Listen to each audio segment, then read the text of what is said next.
right, welcome everyone. We're Semblance of Sanity. I'm Caleb. I'm Jacob. And we're here for Ping Pong the Animation, episode 11, the finale. After this, yeah. it's all over. Yep. It's all over. Yep. Boy. We've had the hero save the dragon, guys. We have. Yeah. Yeah. Now it's on to saving his friend. Yeah. Yeah. What I love about this is that Peko, tapped into his enjoyment, his love for ping pong, which was the thing that inspired Tsukimoto and allowed him to smile and enjoy ping pong so much. But it was also the thing that Kazuma was secretly longing for all along, was some hero.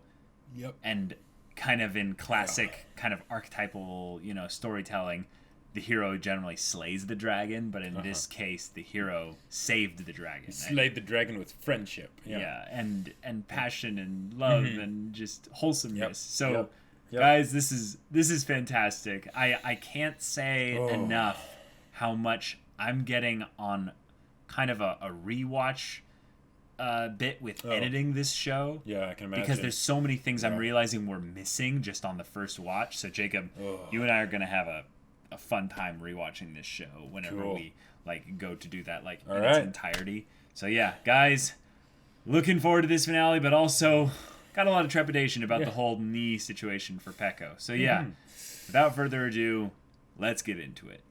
All right, guys, we're gonna start the episode in 5, 4, 3, 2, 1, now.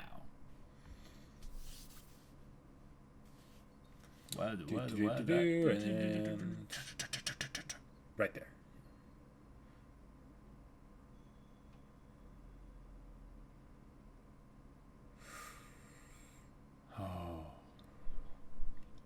Oh.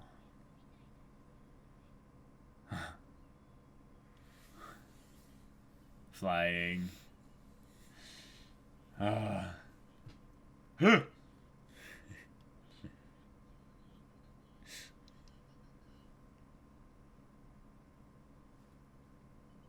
Final match. People talking about it. Yep. Wow. This is cool. Who are we supposed to root for? Wow. People freaking out about Kazuma getting taken out. Yeah. Wow. Wow. I love that look in his eyes. Yeah.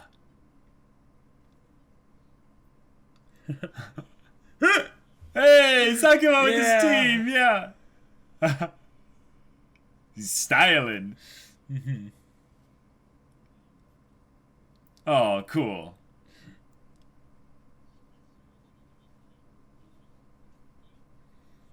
Yeah, just a bit.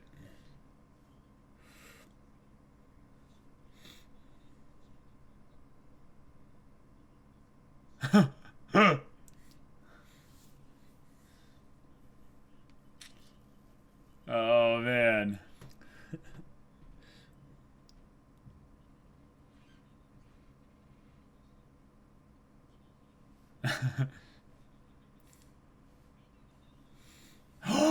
He's come back! Yeah! He's come back!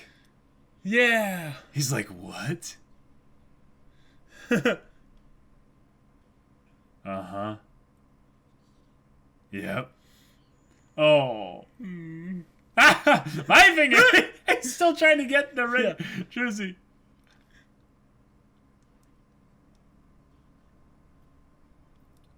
Everyone's freaking out about it.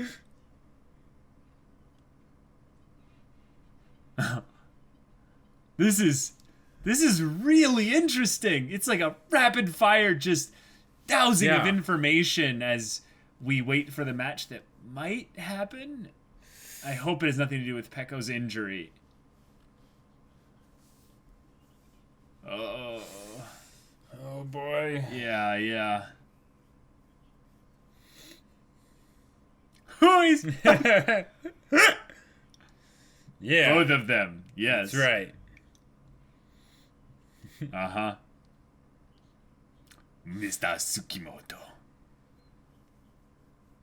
We're bringing this up. Yep. Oh. Okay, okay.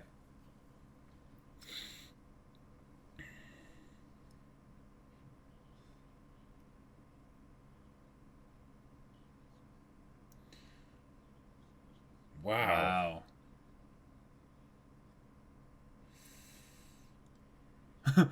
Christian.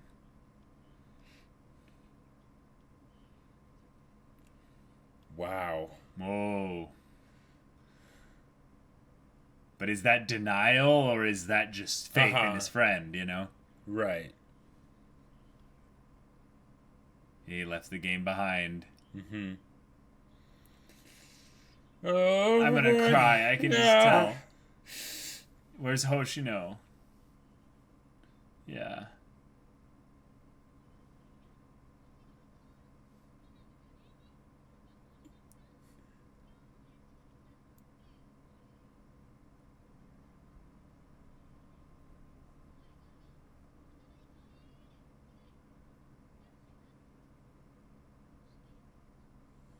Oh, is this the bullying beginning?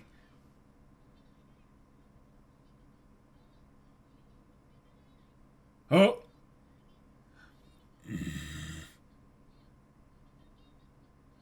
Oh no, you do not. Oh, she was here.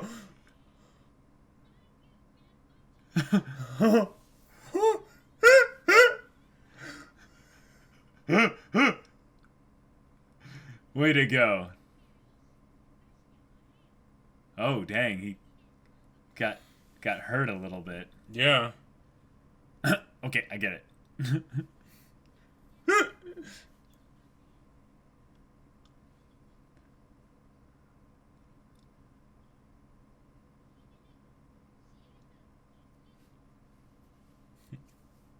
Oh, this is how he gets introduced to the sport. Wow. Oh. I'm invincible. Yeah. He's just like, wow, he's so cool. It's Aguma. Yeah. Oh.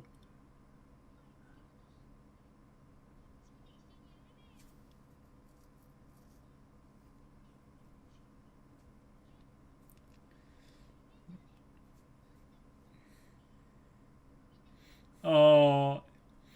Yeah. Yeah, come and play. I'm always missing a tooth, you know. Yeah. Oh. Cool.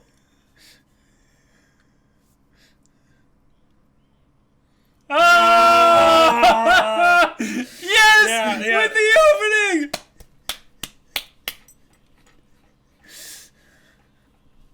Three, two, one. Wait, what? Wait.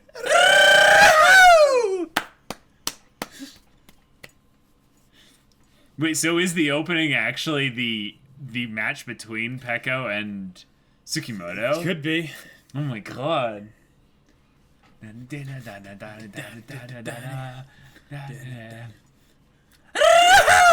love that guy. Oh man. Ah.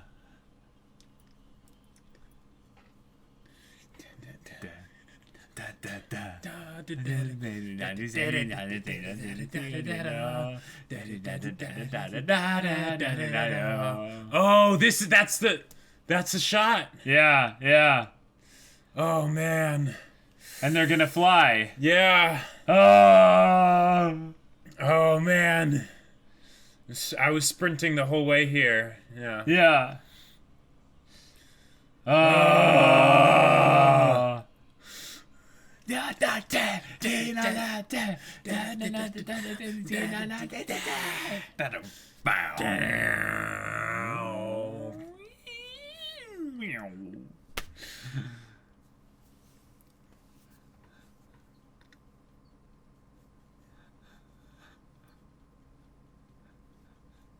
Oh my god, this is so hype. Yeah. Despite it being such an emotional, like... I know.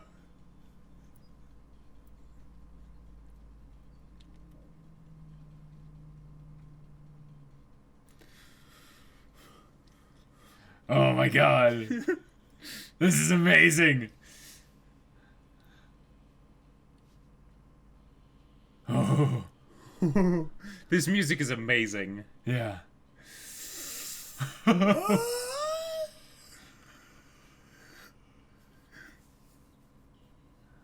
Wow. Oh! Wow!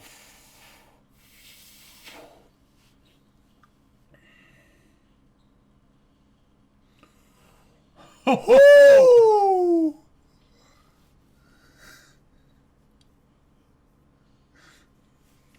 All right. Oh my god, enter the hero, Yeah. indeed. And he's starting to smile. Yeah.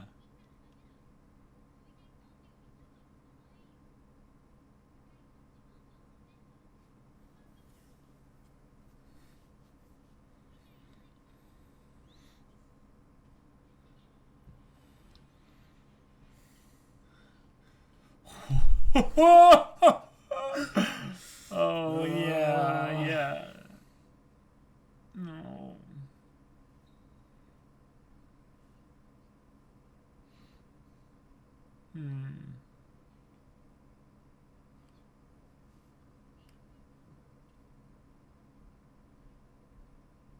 No.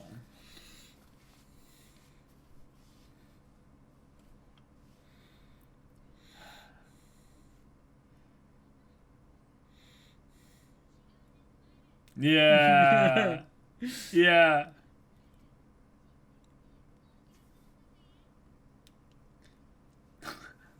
Yeah, I don't get it either.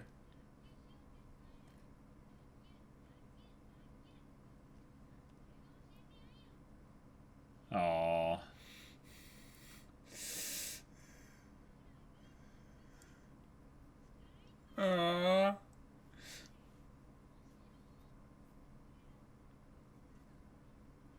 Whoa. Wow.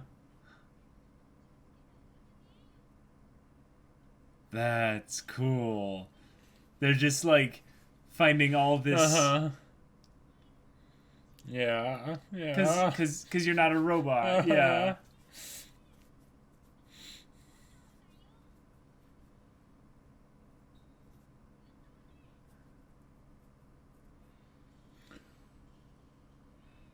Whoa. No way.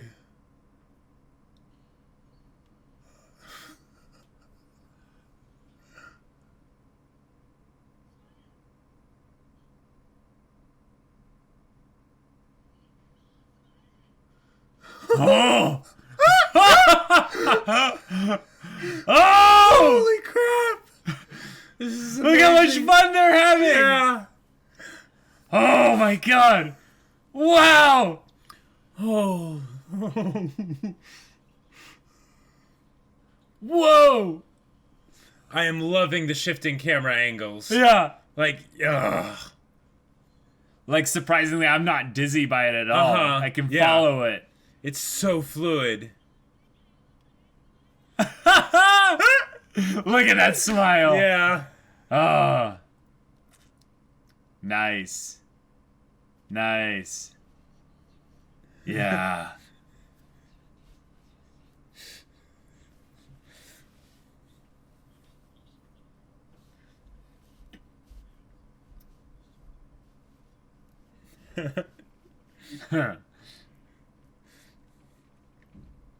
Nice, nice. Mm-hmm. Wow. Instead of, you know, holding back against Pecco now.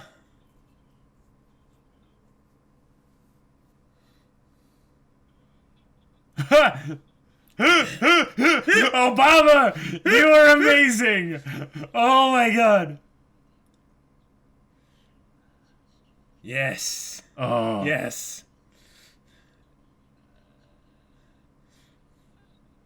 I can hear like an emotional form of like Meruem's voice in this. It's beautiful. Oh. Ah! Awesome! Yeah. And coming back, yes, to see. Oh, the hero, yeah. Oh, oh, you let me start over, yeah. Oh.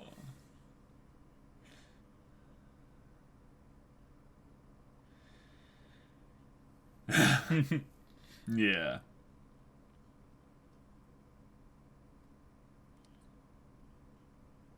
Yeah.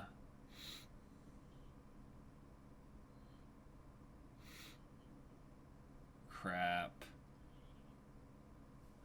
Oh. Hey, big Kazuma.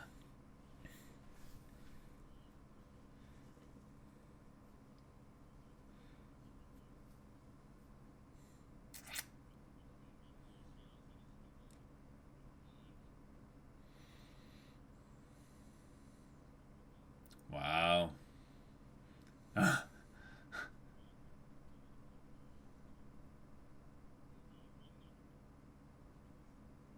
Wow.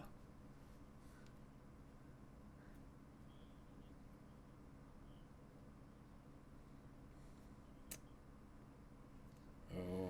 Yeah. Yeah.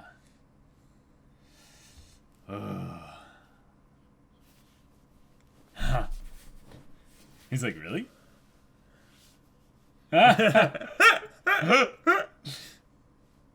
No.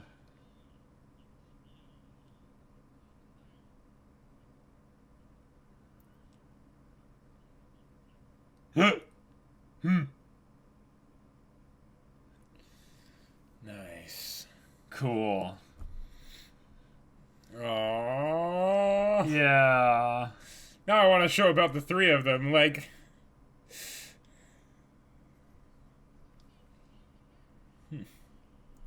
Yeah, cheering for them both. Yeah.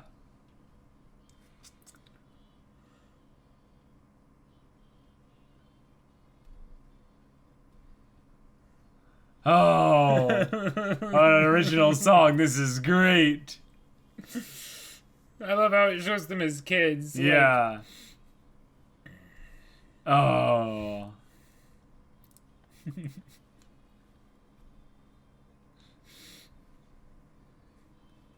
Oh.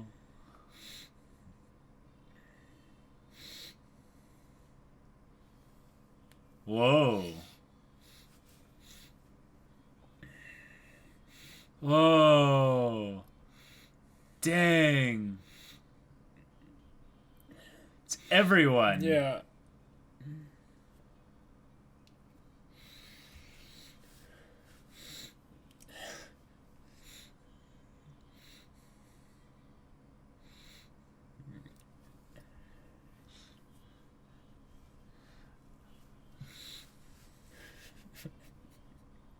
Yeah. Wow.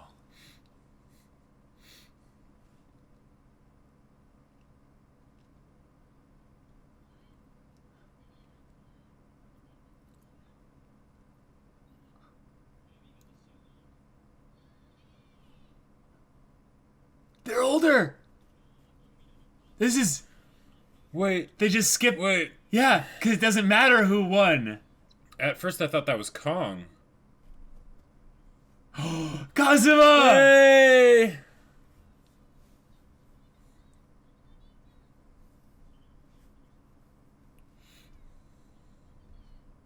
Huh?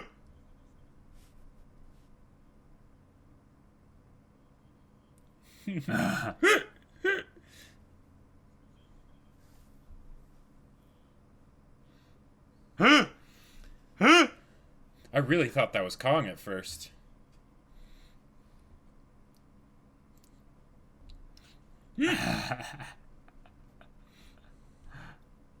Oh, the hero. Yeah. and Yeah. look at that big smile on his face. Yeah.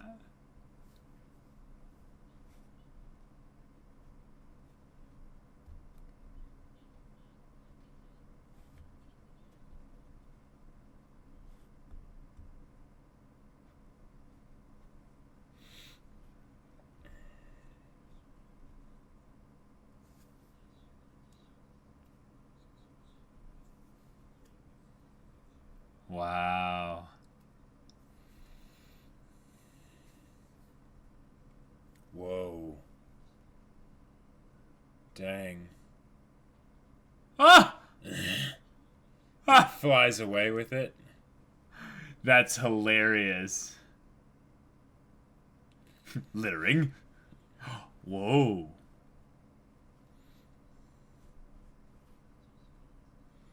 Oh, nice. Hey! He got to the Olympics. Yeah.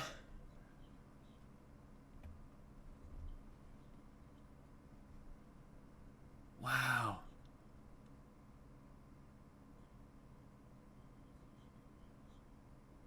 Whoa, and Pecco is like a legend. Wow. Whoa. Wow. This is incredible. Oh my Yeah. gosh.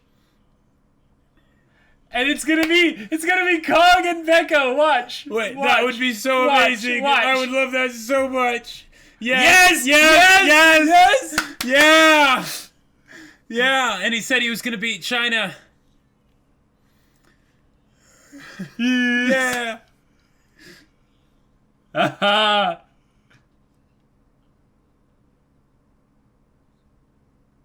Wow. Oh.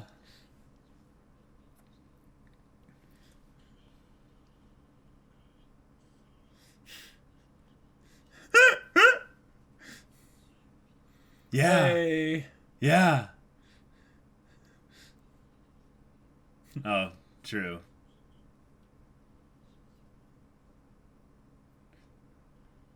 Wow. Oh.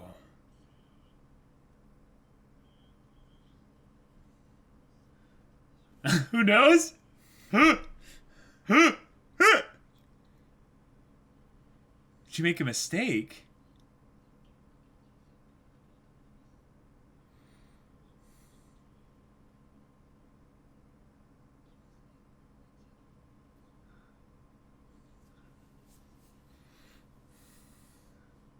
Wow.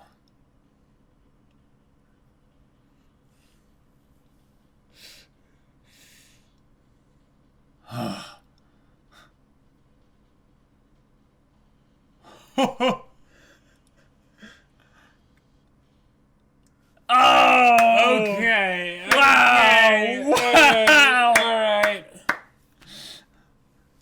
All right. Wow! Oh. They just delivered on everything. They did. They gave really us did. everything. Oh man, and there was so much about it that was impressionistic. Yes, that I feel absolutely. like it's one of those episodes that like will have a crap ton of rewatch value. Well, it has so much, I think, because the series has so much. And then you can infer different things based on where you choose to focus your perspective on as you go through the show from start to finish. Because it's only 11 episodes, it's not hard to do that. You know, to go and just do the whole thing like multiple times. Yep. Wow. Wow, that was just so good. Oh man. Jeez. And Pecco was okay. Pecco was okay. Like,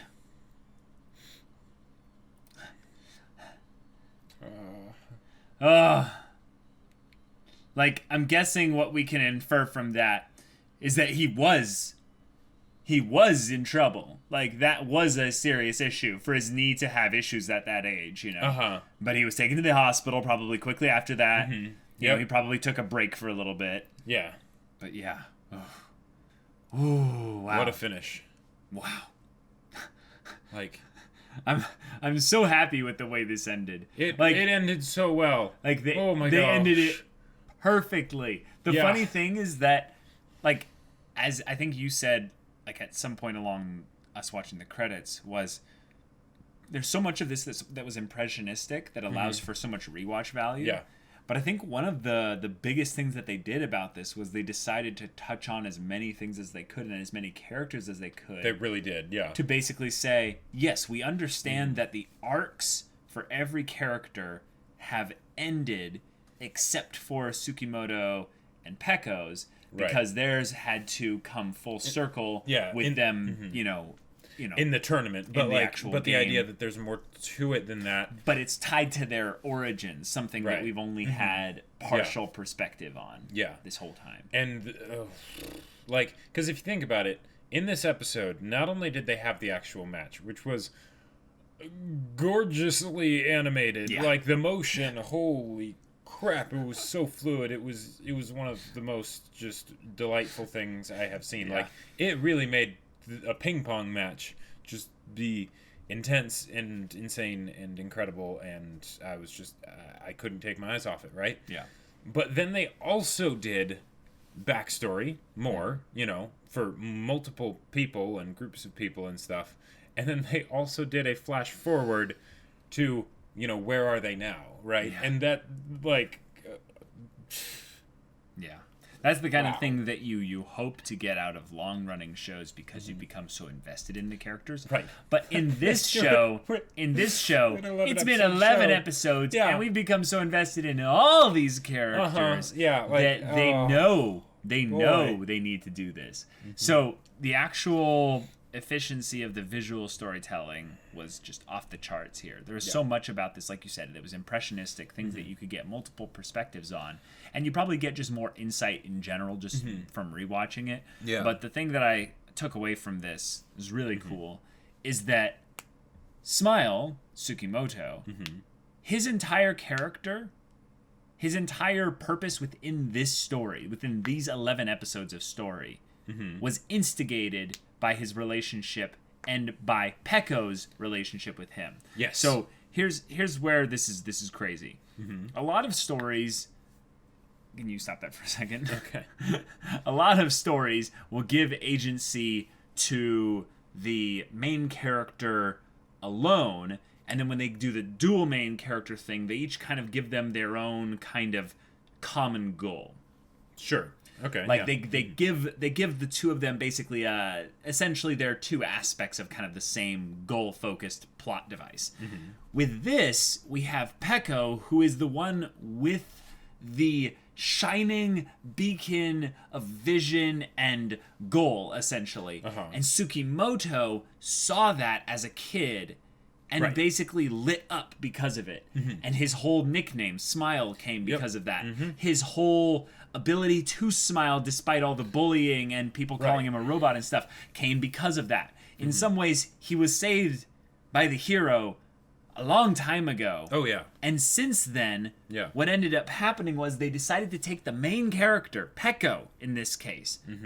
Pekko is almost unequivocally the main character of this show, with Tsukimoto being like just a hair beneath him. And they didn't make it seem like that at the beginning. Exactly, because then they had Pekko go on a little bit of almost a bit of a self-discovery, finding himself arc, where he realizes... All in 11 episodes. All in 11 episodes, where he realizes, holy crap, I forgot what it was like to be, who I was as a kid. I forgot that Pekko. I forgot what Tsukimoto and I had as kids when we didn't have all this other stuff kind of gunking up our heads. Sure. And Tsukimoto wasn't ever going to be able to remind him of that. I love that Tsukimoto, if anything, did his best to not I'm stumbling over my words here. Tsukimoto didn't save him in that respect. If anything, Pekko went back to his roots and was reminded almost by coincidence, happenstance, by that just random picture. Right up there in the hall, and maybe some intervention from Sakuma as well. Sakuma definitely helped as well. And that's one of the things that I find so amazing about this is because the fact that we didn't know who the main character was at the beginning of this story, right? And Tsukimoto is still one of the main characters, right? Totally. But he's not the main character. He's not the hero protagonist of this story. It's crazy. That is a very risky move to do. Because when we are introduced to Pekko, we don't like Pekko, and it's fine because he's not the main character, right? So in a lot of ways, that's absolute genius, right? Because you don't have to worry about that potential weight of the story falling flat if people can't identify with the main character, right? Right. But then they begin to show that there's more to it than that, and the fact that the fact that it all started because of agency of the main character that became self-sustaining, if that makes sense. Like, he affected Tsukimoto, right? Greatly, deeply, in ways that almost only kids could. Like, not that you can't have effects like this, when you get older, but the idea that it was something that was so natural for Peko to do. Right? And it completely changed Tsukimoto's life. Yeah. Like, completely. It did. And then later, when Peko's not in a good place. Yeah. That fact that he changed Tsukimoto's life so completely helped come back and save him. But my point was, I was trying to say that while I think you're right, I don't think Tsukimoto saved Peko. No, that's the point here. That's what's so poetic about it is that it was Sakuma. It was Sakuma who, in a lot of ways, was brought down low by Tsukimoto. And Tsukimoto wouldn't have been able to defeat him like that if it wasn't for Peko's encouragement to learn ping pong. Right. So yes, in a very roundabout way, Tsukimoto ends up saving Peko. But what I think is good to bring up here, though, is that Tsukimoto essentially turned robot during this whole period. He didn't smile. He didn't have his hero. He didn't have... Yeah, exactly. It was not something that was intentional, because when I bring this up, it's not as a way to sort of, like, cast negative blame or give credit for, like, it was all Peko all along or anything like that. No. It's that's not what I'm getting at. It's the idea that our actions have rippling consequences. What we do in this life echoes in eternity. And that the thing that Peko did not see, like, when he was helping Tsukimoto, right, dealing with the bullies and all that stuff, he was doing it, and he knew it was probably a good thing to do, right?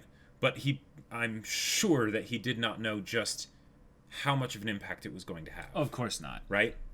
No one knows like, the ripple effects of their actions. You don't even know the direct consequences of your actions most of the time. Most of the time, yeah. So then the indirect echoing effects of your actions, even less so, right? Right. And that's... So you see it as more of a poetic thing. Where, exactly. It's poetically simple in that the innocence of them when they were kids both returns to them in the final match, right? Yes. When they're playing and it shows them as kids, but it also is what saved them and helped them get back to that place. The idea that, that did not die, because it looked dead. If we were to know about it and we were to go back and watch the beginning of the show, it looks dead. Like they're Tsukimoto and Peko are not in a good way. And like with regards to each other, but also just for themselves. Yeah. But that's okay. They can come back around eventually. Just like with Sakuma.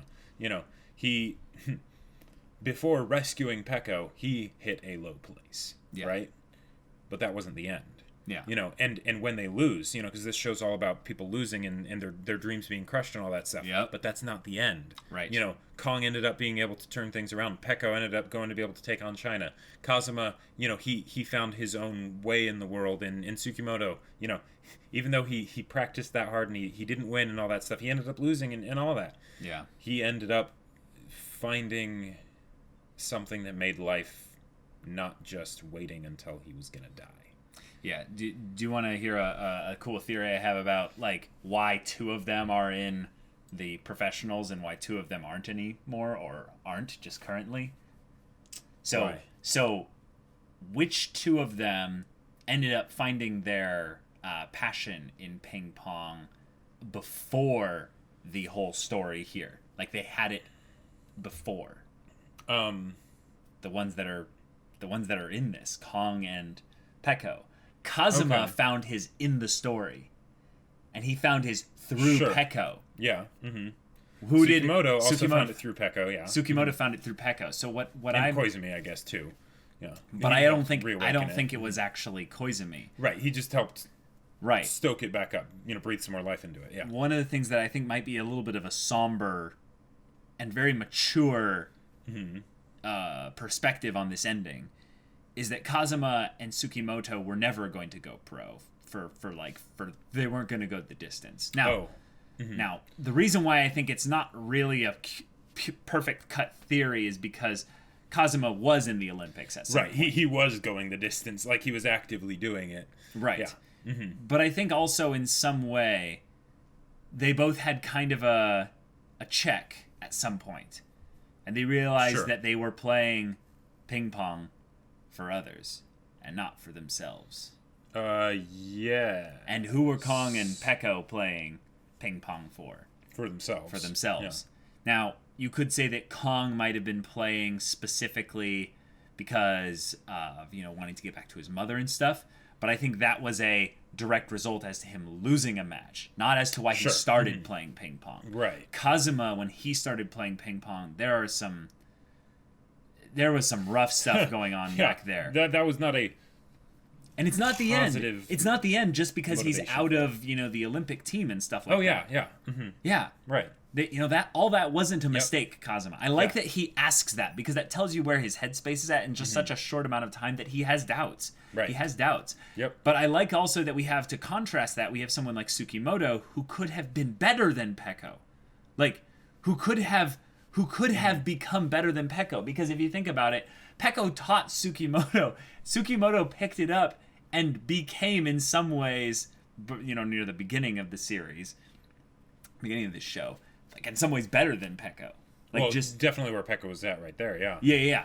And where I think that this is kind of cool to bring up is that Tsukimoto was doing this because he wanted to spend time with Peko. He was doing this because he wanted that connection. He wanted to slap Peko awake. Yeah. Yeah, but I mean, even before that, when he was a kid, he did it because this is spending time with his good friend, the friend that doesn't treat him like a robot, the friend that treats him like a person, and they find happiness and joy out of this together. But he's still playing ping pong for someone else.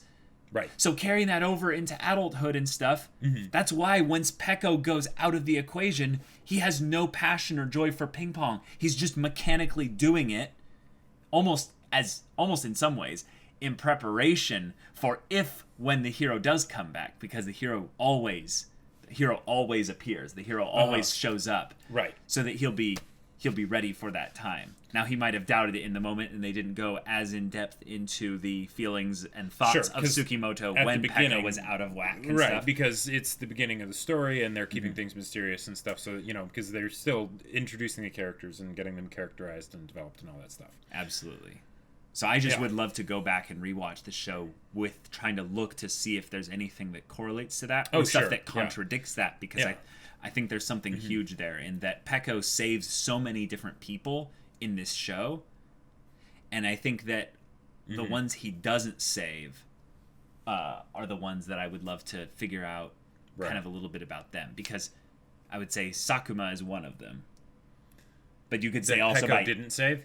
But you could say by indirect maybe cause and effect, maybe and he did. Right. But then Kong would also be someone that you could say he didn't, but then, wait, maybe he did through indirect effect as well. And it's the whole thing of like, okay, well, not to take agency away from like Sakuma and Kong and, people like that, because they did save themselves. It was their own decisions and actions and things like that were able to get them out of the places they were in. But they were not in a vacuum, right? They were not in a vacuum. Other people helped them along the way too, even if they didn't realize they were helping them along the way. And then the fact that they don't end it with high school, like they could have ended it with showing the end of the tournament and all that stuff, but they didn't even show the final point. I don't think. No, not even close. They barely showed any points. Oh yeah, that's a good point. There were maybe like 6 or points, 7 points, that they actually showed being scored. Because then they went to that whole montage of them playing as kids, which was amazing. And then it's all right. Now it's post. Life does go on after high school. And they show Tsukimoto, and I'm thinking it's Kong. Like he has the same hairstyle and everything. And like I caught on immediately. Oh really? Because like the color scheme. So this is something that the show has done very cleverly. Is that they'll use specific color schemes for the outfits. even when they're out of school. Gotcha. Or out of their jerseys. Sure, like Kazuma wearing black and things like that. Yeah, and it's something that kind of clues you in, who this is, and then also the glasses. But Kong wears glasses too. Yes, I mean, his are shinier and fancier. Kong wears shades a lot. Okay, that's true. Also, why would he be in Obaba's, tennis? I don't know. Well, to me, it felt like actually the perfect thing, because when I saw that, I assumed, oh my god, that's Tsukimoto. So I was kind of making a guess. I wasn't certain. I mean, it's a good guess. It was a good guess, but then the next guess was, it's come full circle now. He's teaching kids the way Peko taught him. And it makes it even more emotional and stuff, because then you realize, oh my god, this is what was important to Tsukimoto. It wasn't actually the playing of it. It was giving people that spark, giving people a hero, giving people someone that because now he realized, as an adult, I see how powerful that was to me coming from Peko. Right. I can be that to so many more. Exactly. Because the most natural thing when you have a hero is to want to be like your hero. Yeah. Right? Yeah. And one of the things that's so just mind-blowingly amazing about that is that here he is as a grown adult. And in a lot of ways, his hero is still Peko. Not necessarily Peko now, right? But the kid Peko. The kid Peko. The idea that there's some things that kids can understand that even adults have trouble grasping. That is just these simple truths of the world and how they look at things and stuff. And it affected him so deeply and so powerfully that he's like, I want to be that for other people. Yeah. Yeah. Like, while Peko goes and, takes on China, like... See, okay, you know what's great about this ending? Mm-hmm. It's a somber but so cheesy goodness ending. Yeah, like they literally had the whole thing of, like, heroes defy imagination. They break the rules. They, they don't have weaknesses, all that stuff, and it's just like... Okay, all right, yeah, all right, like, yeah. I let's haven't have had Peko in, and just get him to the hospital, and he's fine. It's totally fine. He's still. I haven't had a good quality sappy ending to a show in a long time. A lot of stories these days, they try to have some kind of I don't know, gritty aspect to it, where it's like, it was a happy ending, but still, we can't escape this. Or if it is something that does have the good sappy moments and stuff, it doesn't have an ending. Oh, yeah! like, it doesn't actually have a set end point. Or at least not yet, from what we've experienced. Yeah, like Haikyuu, for instance, right, it's not MHA, over yet. Or, and it's like... Well, those are ongoing series. Yeah, I know, but that's why something like this, where they set up, they have their set package, their the thing that they're doing, go through it, and it's amazing and wonderful, and like the fact that they were able to. Okay, this just goes to show how powerful the whole time skip, where are your characters now thing can be. Oh, because think about it, this episode was an amazing episode, and it did add more to it in the sense that we got to see more details of like. Tsukimoto and Peko as kids and the bullying and all that stuff and whatnot. And seeing, like, Peko specifically to get him out of the locker. Exactly. Stuff like that, yeah. But the amount of time we've had with these characters is basically nothing, especially with the number of characters that they have in this show. Yeah, good point. Like, the amount of time that they'll spend for any one character is not that much, even when they're main characters like Peko and Tsukimoto, right? Yeah. Like, it's pretty ridiculous, because they'll make sure to even have the traveling dude, I don't even know his name, come back and be like, oh my god, I was trying to avoid this whole time, and It's like, I'm in love with ping pong. Yeah. Is it too late for me? Can I start over? Yeah. Is it too late to start over? And it's just like, okay. It made it seem like it was also a relationship that he had broken up with ping pong, and he needs to come back and apologize and ask for a start over. Because it also reminds me of all those times that Obaba would do that with like Peko. Yes. I love you. Yeah. Still, one of my favorite lines of this is when Peko's like saying, teach me the basics back, all the way back to how to hold the paddle. She's like, okay, but I won't do one. Or you asked me out on a date because I won't do anything casual. This has to be for real. Yes. Like, that was great. Yeah, they surprised us, I'd say, with how much actual focus they gave to like so many characters and stuff. I loved the little bits they gave with Kong. They were probably the smallest bits in terms of characters, like even Koizumi and Obaba and Kazuma Senior got more kind of, I would say, character stuff than those two. But those were great.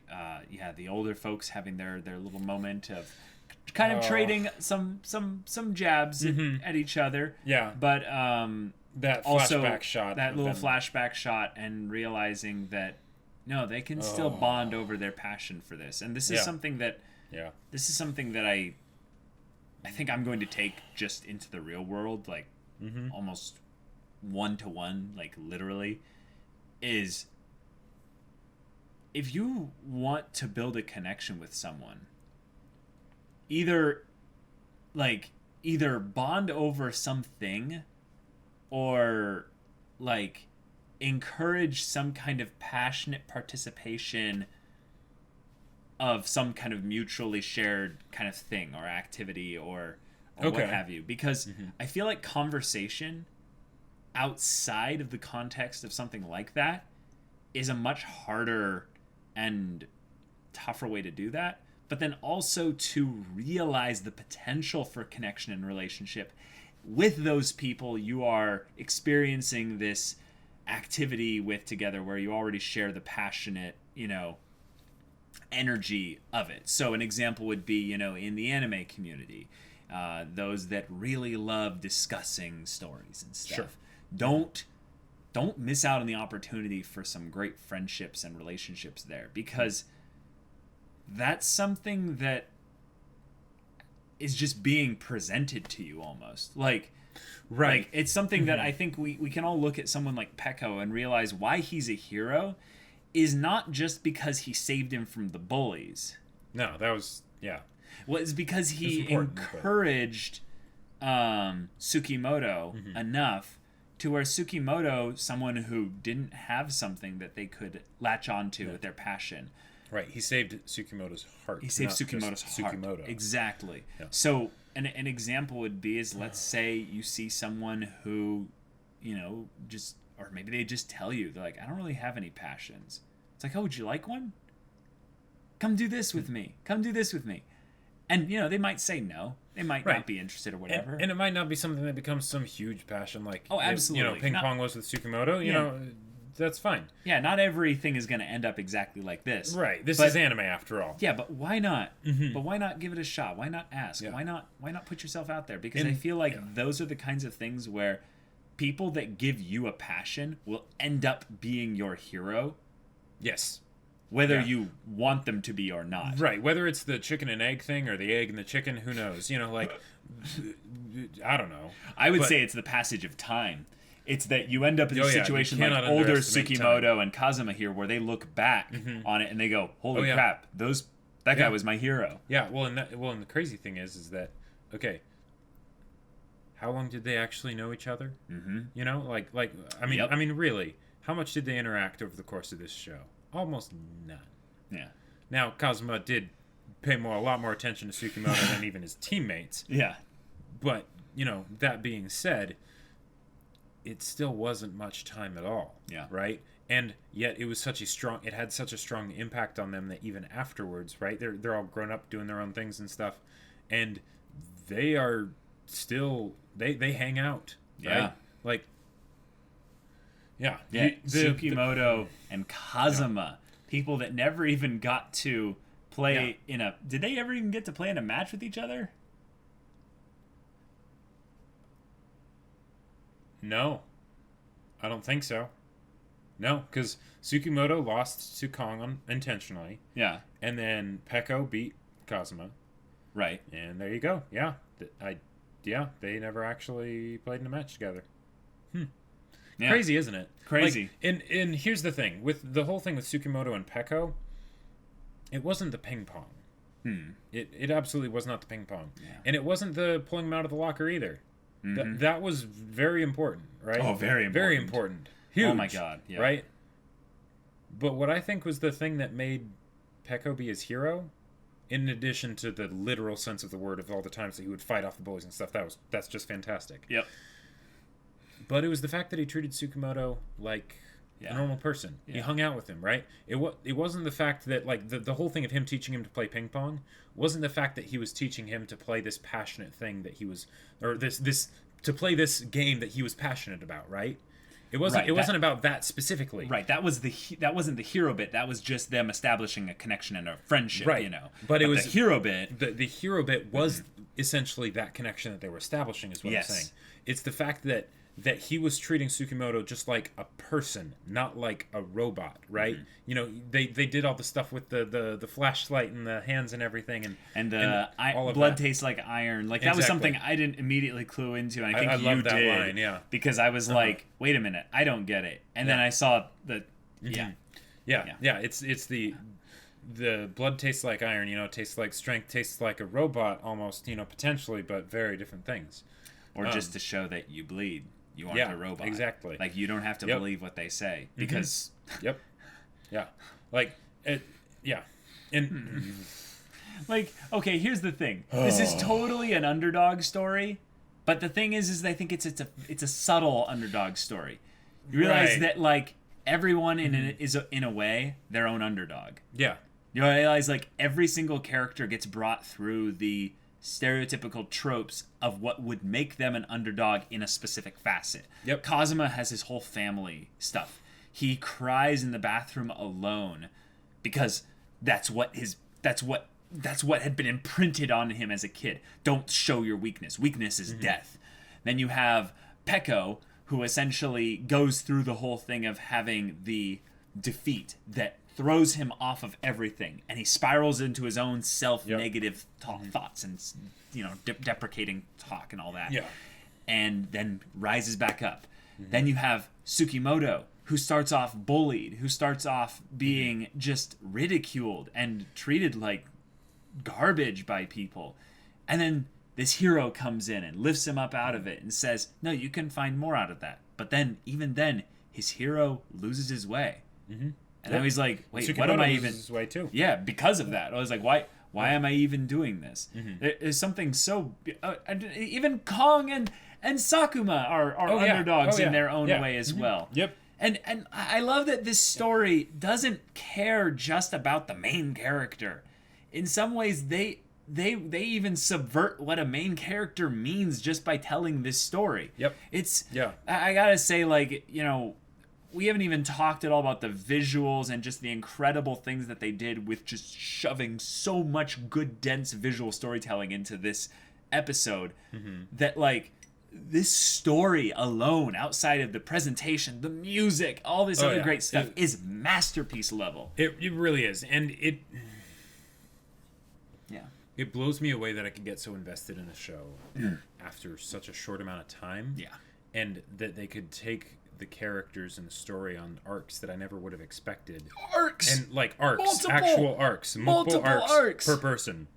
Like, that's amazing. Yeah, and combining that with backstory so that we feel like we're actually getting a picture of their entire life. Yeah, you know? And it's like, and they use that in sort of a way to give snapshots so that they can actually do arcs in a reasonable amount of time, you know? Right, they're clever with it. Yeah, exactly. It's very technical, all the things that they do. I mean, we don't even really understand it. We can tell that it's there, but, you know, like there was thought put into this.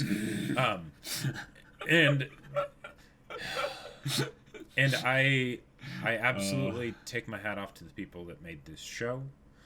I loved it. The music, again, this whole episode was incredible. Good. Kensuke Ushio, thank you. That original track, in fact, you know, being sung by kids, and specifically like young Peko and Tsukimoto, like that was really good. I did not expect to happy cry this episode. Yeah, I expected that tears would be sad tears because, you know, of what's happening with Peko, and they totally don't do that. Like they, by setting it up to be this almost like cliched cheese of like drama of like, oh no, but he's still playing anyway because he loves the game. Except they're like, no, It's not because he loves the game. The fact that he loves the game is what makes him able to do this. But that's not why he's doing it. He does it because that's who he is. It's because he's the hero. It's it's because his friend needs a hero right now. And then because they've set it up so, like, just spread it so thick over everything that this is going to end in tragedy and we're going to be bawling by the end of it because it's so sad and all that stuff. Then they're like, no, we're not going to do that. We're not going to do that. We're gonna put the biggest bow on this package and just have it be a nice, happy ending, and it's going to be wonderful. Yeah. And the thing that blows me away is that the fact that they didn't have the main character be obvious, it reinforces the themes of sort of the dreams that get crushed along the way. The idea that they're in high school and they're, like, this is all high school ping pong and stuff. Yeah. Like, that's... kind of extreme, but the idea that for everyone in life, they all see themselves as the main character. Mm-hmm. And they are. But what that means won't necessarily mean what you think it means. And the idea of them all coming to take decisive action, right? To not just sit by and let things happen. Right. They had the examples of that character with the guy that just started traveling around and whatnot. Right. But they actively shaped their destiny, and it didn't turn out the way they hoped. No. But that's okay. Yeah. They were still able to make something beautiful. Mm-hmm. And that's incredible. And the fact that they have the two people who end up being the underdogs and falling off, sort of falling from grace and all that stuff, them be the ones that end up going the distance. Mm-hmm. If that's not uplifting, I don't know what is. The idea that it's never too late. Like it's never the end for one. And it's never too late. Yeah, that was brilliantly foreshadowed by Kong's coach way back when. And the way he said that was fantastic because it's saying, hey, even if this doesn't pan out, this isn't who you are. That's fine. You still have a life. You can do all sorts of things. And but then he still ends up doing the thing that he wanted to do, and what can be said? Yeah, what can be said? I think one of the other cool things that they did by having us get kind of a look at them all just in the future and stuff is we saw which things, like you said, which things stuck with them all the way through to the end. Right. And one of the things I think is really cool about, I would say specifically Obaba, actually, was that she's kind of eternal. Yeah, I was going to say, she looks the oldest of all of the elderly folks in this show. But specifically, the fact that she's here doing this with Tsukimoto. There's always been this love and appreciation she's had for Tsukimoto and Peko. Mm-hmm. There's no blood relation. There's no familial connection or anything. She's just Obaba. Yep. But one of the things that I like is that there's an attachment to the memories that were shared between people. Yeah. And that's why Tsukimoto chose to teach here as opposed to anywhere else. Yep. And I think that it's made evident by the way that, we see Obaba referring to them and stuff over the course of the show. It's something that, is kind of convenient for the plot and the presentation of the show that it would all happen in the same place. But as far as the arc Tsukimoto goes on, I would say Tsukimoto, surprisingly, is the character that you kind of need to go back with a fine-toothed comb through the show and look at very specific moments with the lens of the knowledge that you have at the end of the show. Right. Peko is actually easier to follow because his arc is more clearly defined. Right, it's very extreme. It's very extreme, so, because that's his character. Right, exactly. He's bombastic. He's over the top. Yep. He believes his own hype. Right. Except when he doesn't, because he lost. But then he really doesn't. And it's that whole idea of aggressive character introduction. Right. With Tsukimoto, it was a character that I feel like so many other shows have utilized that character trope. of Sure. Tsukimoto. Oh, yeah. And I'm not meaning the robot stuff specifically. I'm talking about the more surface base level stuff that he has.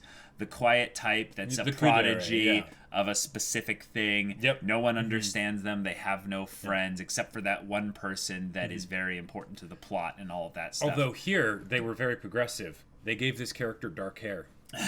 Most of the time, it is light at worst and like gray or silver or straight up white, you know. I mean, yeah, you're not wrong. You're not wrong. Right. But then we have, characters like, we're coming into in Sangatsu. March comes in like a lion. We also have that's a different style. No, I know it's a different style, but it's the same base level trope. And I feel like because Tsukimoto utilized the way Ping Pong the animation utilized the actual arcs that the characters went on to influence Tsukimoto so he doesn't remain static like a robot is something that's really clever and something that I feel like I'm not fully appreciating right now because I haven't gone back and rewatched it like another time. So I almost want to hear from you guys in the comments now that we've finished this. Tell us what were some of those moments earlier on in the show that really revealed to you some of the incredible character depth and complexities of characters like Tsukimoto, and I would say also characters like Kazuma. Kazuma and Tsukimoto, I feel like are peas in a pod, actually. Right, they're both very similar in that they're highly skilled and driven, but not expressive. Like right. Pong and Peko are very similar in how they're very expressive of themselves. Right, they kind of wear their emotions on their sleeve most of the time. When they're doing okay, at least.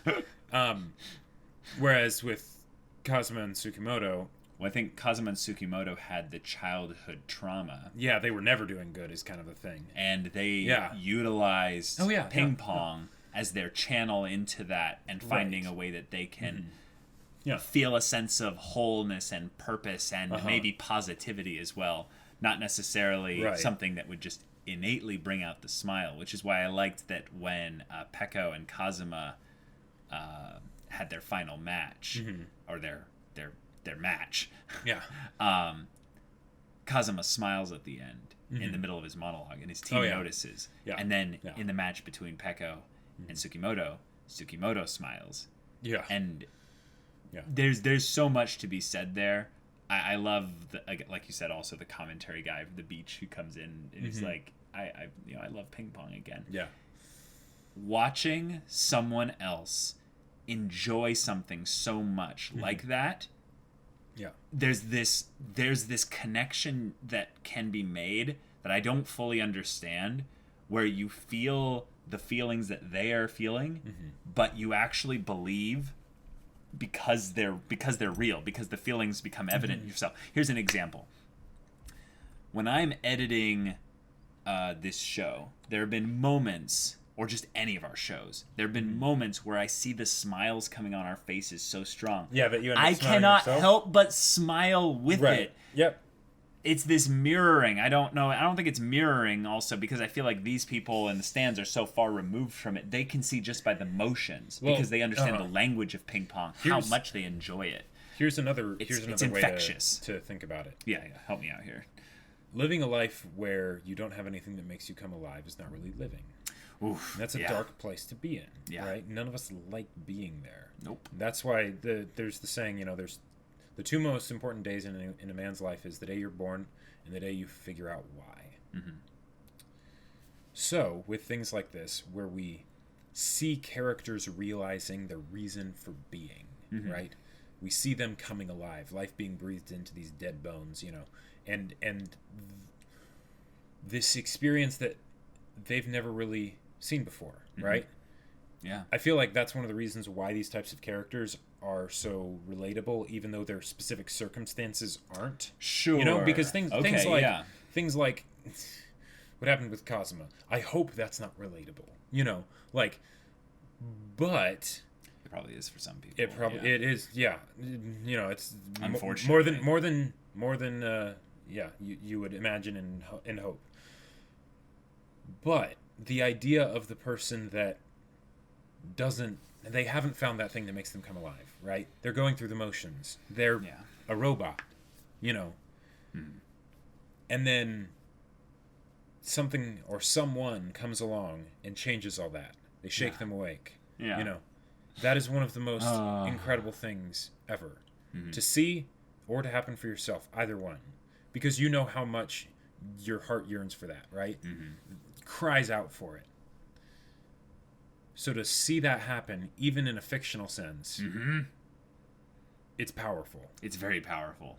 It's powerful. And I think that we are doing ourselves a disservice if we try to block that off by giving excuses for things like, well, that's not me, that's a fictional thing, that's all this. Allow that kind of stuff to actually hit you. And think about it. Like let it percolate and sit in there, because you need time to process it. Oh, for sure. It's very easy to chase feelings and chase, just sort of being an adrenaline junkie kind of a thing, where it's like, all right, what's the next, what's the next high I can hit? Exactly. And that'll feel great, but it won't give you that actual point where you could change. That kind of thing where I would say, like, characters like who probably the one that changed the most, like Sakuma, in a lot of ways, the way that he was able to go on that about face because he hit that low place. But I think that doesn't relate on a direct thing to what we're exactly talking about here, because we're talking about it from a positive perspective. But the idea that seeing passion in anything, right, is exciting in general, right? Because why not? It's good energy. Exactly. Moth to lamp. Lamp. Lamp. I can't do my impression right now. But there's something about the way Ping Pong sets it up where it has more staying power. Sure. That's not a very specific way of describing it, but I feel like that's the best way of describing it, because the passions come and go. You can have an endorphin rush one moment and then it's gone the next, right? Yeah. But this kind of thing where it's talking about chasing the bliss, right? Not just what makes you happy in a moment, right? But that thing that stirs something deep within you, that lights a fire in you and makes you think, I know why I'm here. Yeah. That is... Yeah, that's what it's all about. It's incredible. Yeah. So. All right, guys. Thank you so much for watching this show with us. Yes. Thank you for getting us to watch it. Incredible show. Way more than just a simple sports anime. Oh, yeah. Way more than just an art style that is just you're not used to. Right. Like, no offense, just get over it and watch the show. Yeah, like, this is like you're missing out. Like anyone that's like, no, the art style just wasn't for me. I'm like, you are genuinely missing out on one of the greatest shows. Yeah. Like one of the greatest shows you'll ever watch. Okay. And one of the things that is kind of helpful with that is that the early episodes are very good. But that's not where the golden episodes are. No. Golden episodes aren't at the beginning. So if it takes you a little while to get used to the art style, and we're talking about this at the end of the discussion for the end of the finale, but the point is that the insane gems are episodes like this. They're episodes like episode 7, or episode 6. Yeah, or episode 6. Like yeah. Oh wait, that was episode 6. That was the Christmas episode, wasn't it? Yeah, that's right. I mean, episode 7 was good too. Episode 7 was also amazing. Yeah, it was. But all right, guys. Next episode's deal is not ping pong, because we're through with that. There was a poll that happened, and the show that won was That Time I Got Reincarnated as a Slime. I think I said that name right. Is an isekai super long name? Right. Or as Darkness from Konosuba would say, Slimer. Yeah, but yes, and that show will be replacing Ping Pong the animation every Wednesday. So if you want to see the first episode of that, go check out the link in the description below for our Patreon. You can get an early access there. You can watch full-length reactions there. All this comes with Discord access, where you can chat with us about stories or just whatever. And if any of that interests you, we'll see you there. But until then, we're Semblance of Sanity. I'm Caleb. I'm Jacob. And we'll see you all next time.